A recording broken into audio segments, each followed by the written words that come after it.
Welcome back to part 3 of my kitchen update, where I'm challenging myself to fill this empty space in my kitchen into something like this. After what felt like a million pocket holes, uneven cuts, I totally destroyed that. and a few thousand splinters, I finally assembled and installed the cabinet. Now that the bulk of this build is done, everything else should be pretty easy.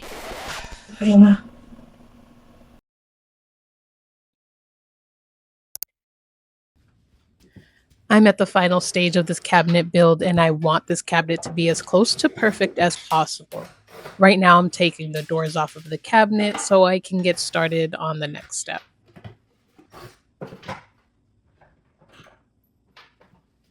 I picked up some edge banding for the sides of the doors. I have my iron, my sanding block, and a razor.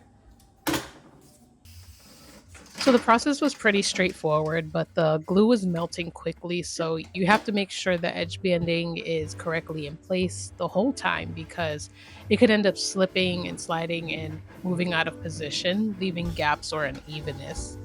At one point, I was cutting the strips to size, but it was actually easier to just wrap all the sides in one go. I was worried it'd look bad snapping the banding around the corners, but luckily there were no issues. I used a razor to trim whatever was excess and sanded it down after so the corners and edges met seamlessly.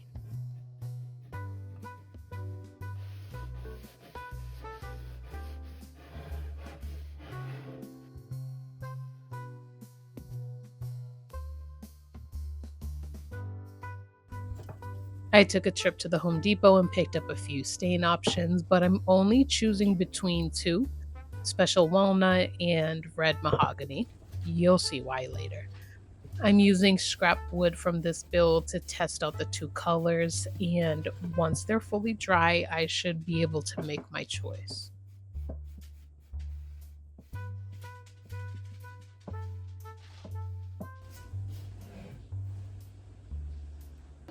This is what special walnut looks like and the red mahogany.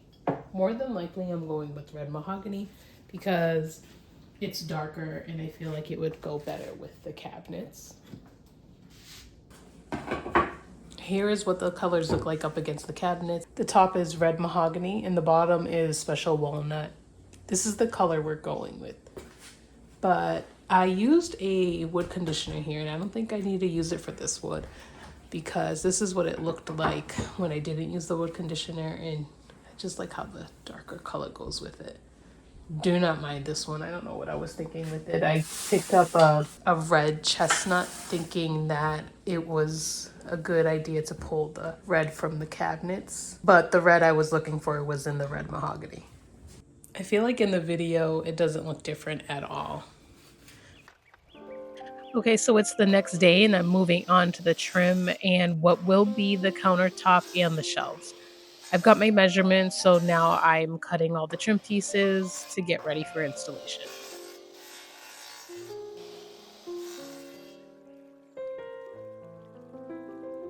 This piece is going to be the countertop. I salvaged this piece from an old computer hutch I bought secondhand.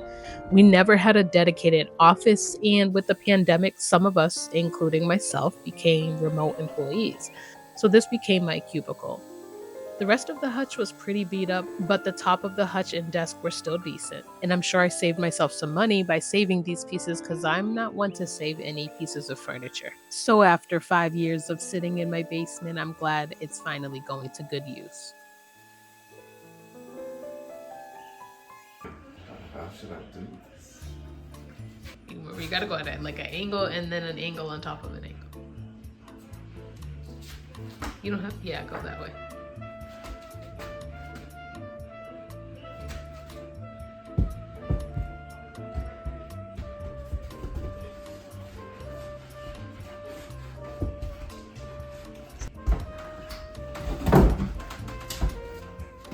Uh-oh. Is it tight? Well, Do you push it this way? yeah.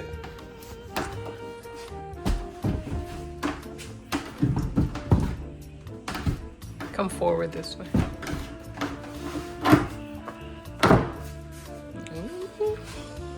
It's not gonna go back Yes, it will. over here. There's space over here. I think there? maybe. Just scoot, push it. Just push it, force it. You want to keep watching? On this side.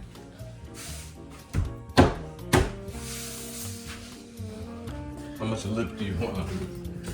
Because it's not all the way back. I don't want too much of it. You want all the way? Yeah.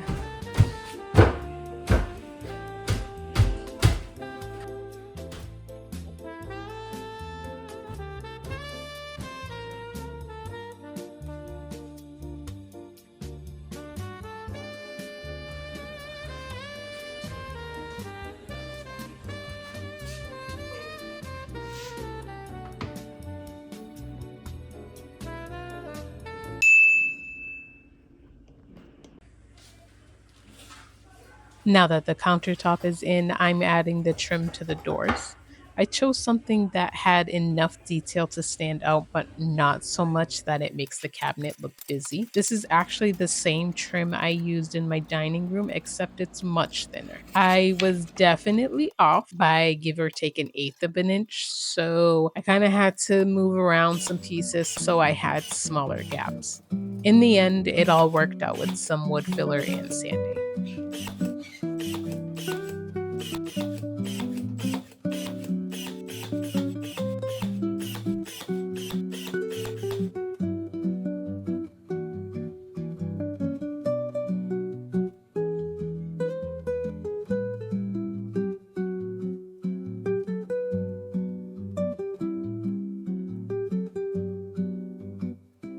Now that we got the other stuff out the way, like the trim, and I've already filled in the holes with some wood filler, I'm going to get into sanding and get right into finishing the rest of the project. There's not much left to do here. I've already got the countertop on. Luckily, I didn't have to cut the countertop. I almost cut the countertop by an inch, if not more, and then I would have totally ruined it. I don't know why I thought I had to. I feel like I might have mismeasured somewhere along the way. And as you can see, it fits perfectly.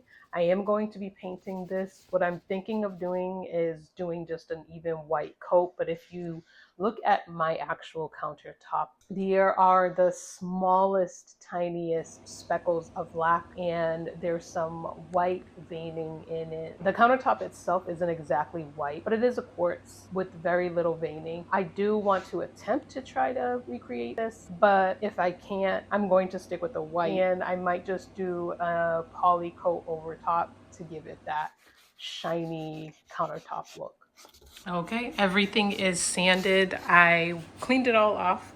I just need to give it a good wipe with a damp cloth because it still is a little bit dusty.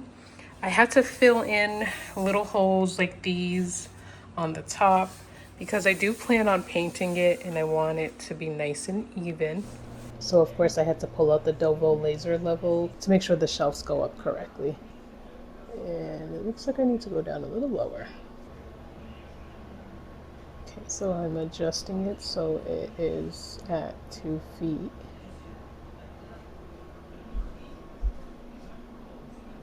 And it's looking good.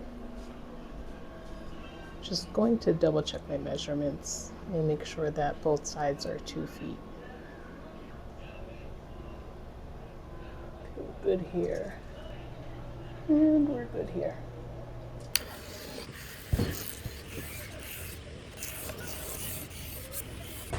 So what you just saw was part of the hutch that I was effortlessly peeling the paint off of. Clearly, proper paint prep wasn't an option on that project, but anyway, off camera, I cut the ends off of that piece to make these shelves. And to hang these shelves, I'm using floating shelf brackets, so I marked my measurements and started drilling the holes.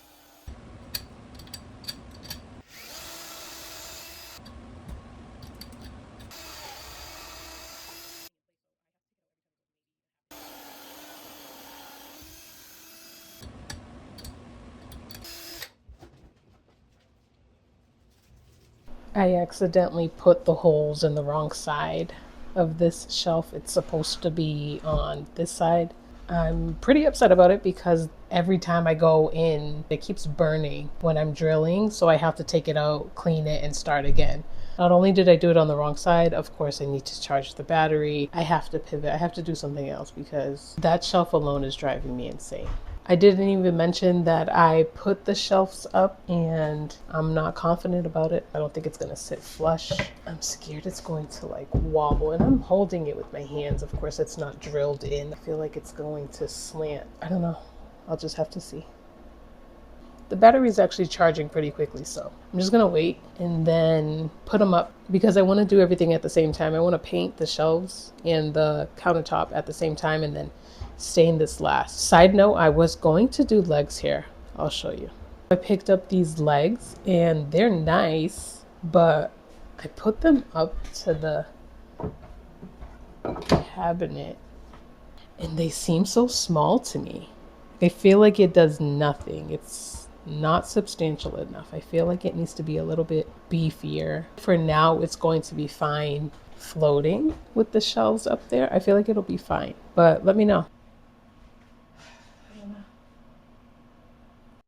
So obviously I did not like the way the shelves turned out. They weren't level at all. I'm pretty sure I installed the brackets incorrectly, especially since I realized once I installed them, I think one of them was upside down, which I didn't even realize would be an issue. I'm sure it might have been. I decided I would just take it down and use standard shelf brackets instead.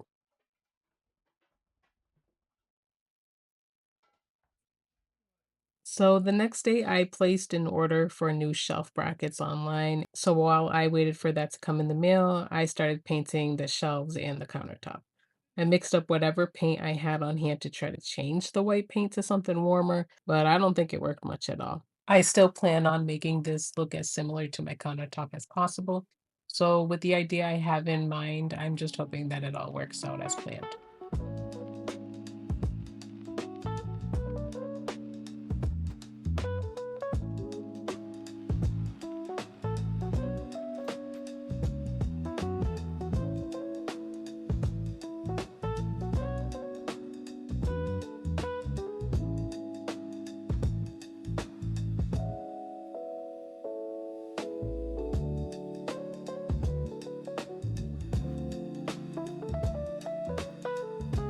So the first idea I had to get those little black speckles was to water down some gray or black paint and use a mist over it. But I don't know if that's gonna work, so I feel like I'm gonna use spray paint, but I'm gonna do it at a distance to see if I could get like sort of the residue, just like what's on this can. I'm gonna do it pretty far so they're even smaller because I don't want it to be too black. So the idea is to do it so it sprays like a mist. I'm gonna bring it in and see if I can dull it down a little bit.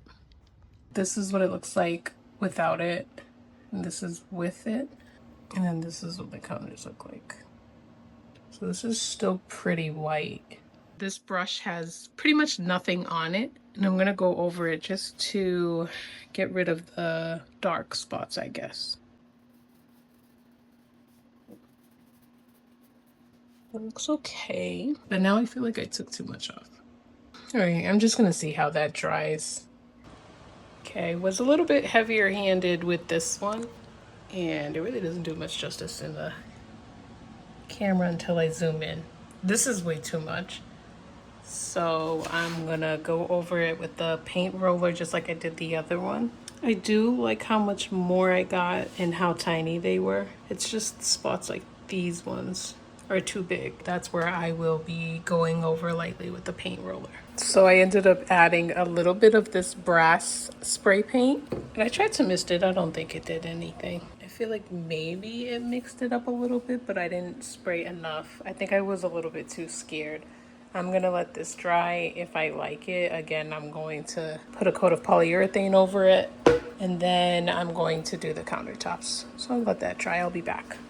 I went ahead and added more to this side as well because I feel like I got too much of it gone, and this one has yet to be touched up. I kind of feel like after I did it, I should have just used the stone texture paint, but I didn't want it to be textured. So we'll see how it looks after I touch up these two. If I don't like it, I'll just go over it with another coat of the paint that I had mixed.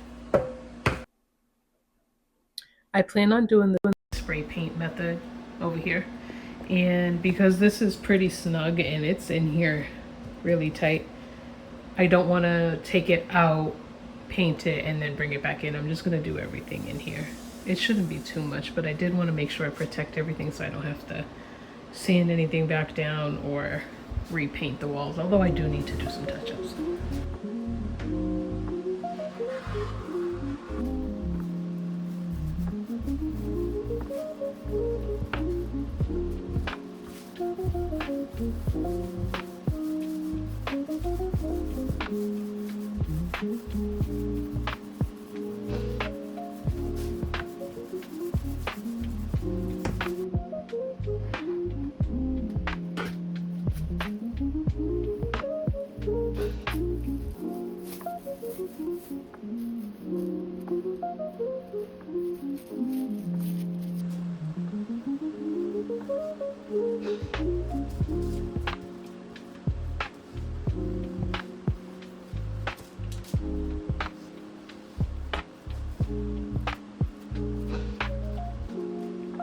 I'm going in with coat number 2.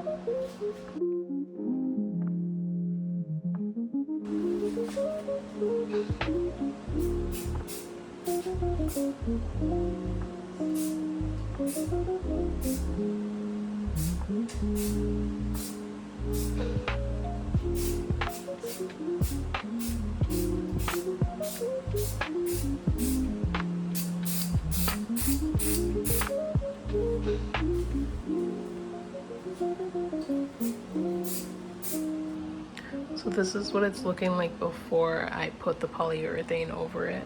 And of course the color is still off, but it doesn't look too bad from afar.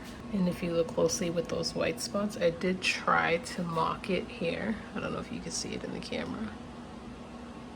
But I used the end of the roller and kind of just made marks and swirls here and there.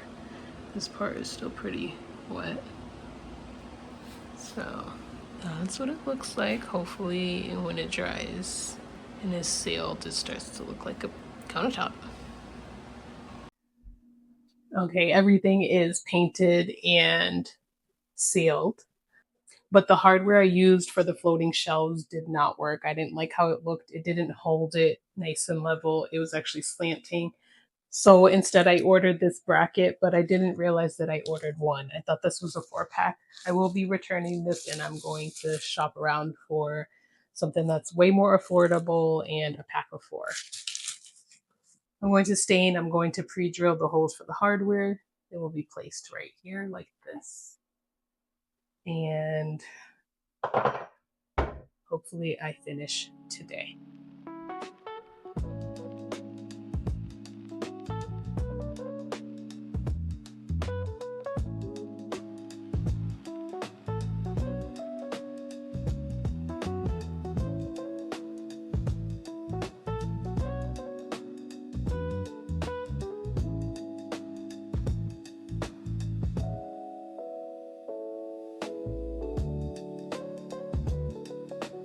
This was right after the first coat, and while I know it needed some time to sit, I still was not happy with how it looked. I kept noticing dark spots in some areas and lighter spots in others. Before starting this project, I said I didn't think I needed the wood conditioner, and now I'm regretting that choice because I feel like that might have helped. There were a few spots that had stickers on it, and I thought I did a pretty good job removing it since it felt smooth. But obviously, I didn't do enough sanding because you can clearly see what a sticker was.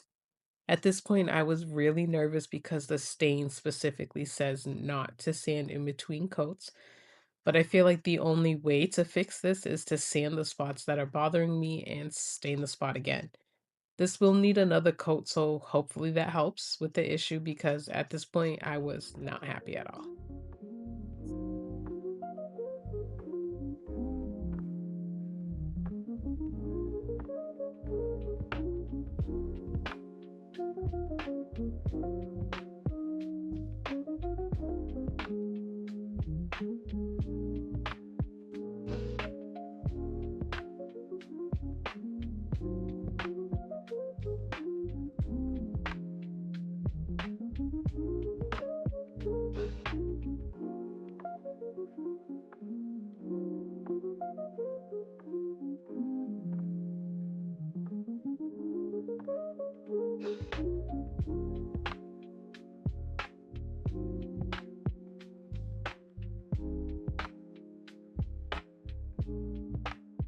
finally found the brackets I'll be using for the shelves. These were only $5 from IKEA.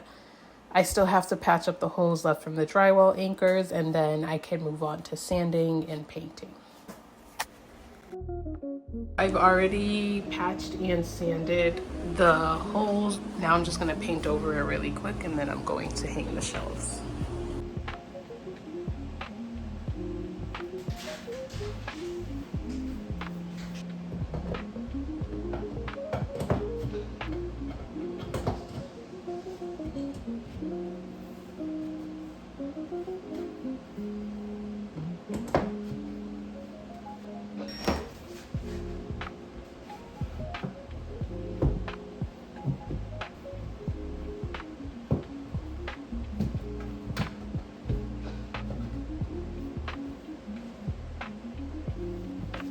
So finally, the cabinet build is complete. It didn't turn out exactly how I pictured in my head, and there are a few things I would have changed along the way, but I'm so proud of myself for taking on this challenge anyway. After all, perfection is overrated, but building something with your own two hands is definitely unmatched. Join me next week where I'll be adding some decor, and I'll finish off this area by adding a folding door to hide the chaos in my pantry.